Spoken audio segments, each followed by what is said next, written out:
So, can you tell us sort of what was the idea or the genesis behind this new piece that you're doing?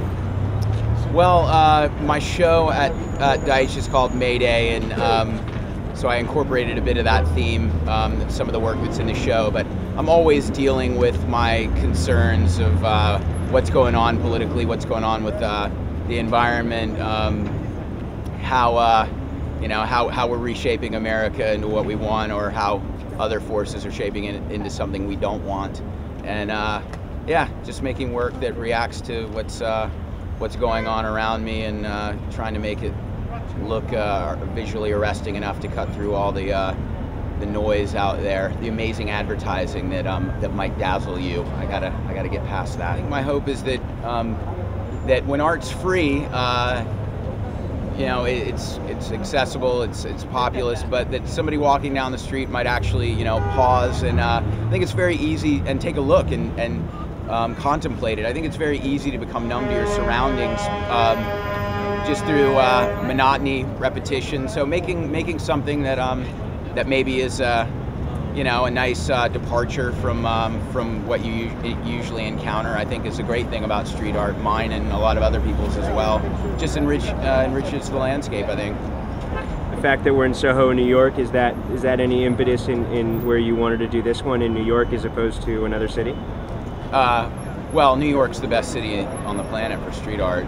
It's where I really started. I threw a few stickers up in Providence, but then it was that was quick and boring, and moved on to New York in the early 90s. And more people see the art in New York, and more people care about the culture in New York, I think, than anywhere else. I don't want to upset people from other cities, but this is just the place, and as far as I'm concerned. And I started off really in Lower Manhattan, Greenwich Village, Tribeca, Soho, Lower East Side. So I mean, this wall is kind of right at the crux of all that. I remember I did a piece above the DKNY mural in 2000, and to me I was like, this is the center of the universe, and I just put a piece on it. So it's great to be here. And Keith Haring did this wall years ago.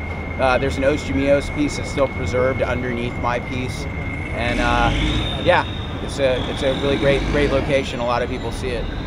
I loved Exit Through the Gift Shop.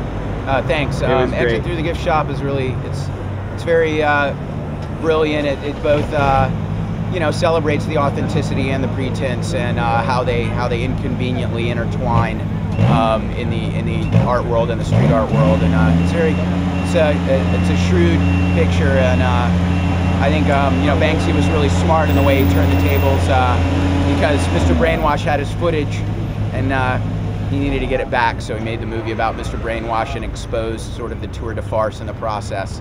So yeah, I think I'm always driven to share my work with people through a lot of different platforms, not just street art. And in fact, being really militant about just sticking to street art is really limiting and narrow-minded in a lot of ways, I think. But at the same time, there was a nostalgia seeing the film. I mean, I'm still out doing stuff all the time, but me at Kinko's on the floor cutting out posters with my wife when she actually still was trying to woo me by helping me with my street art before she had me in her hip pocket. That was a lot of fun, and I love all the Space Invader and Fail and a lot of the people whose stuff is seen in the movie. But life evolves, and I'm just pushing everything I can through every platform available to me. But street art is always going to be one of the cornerstones of what I do.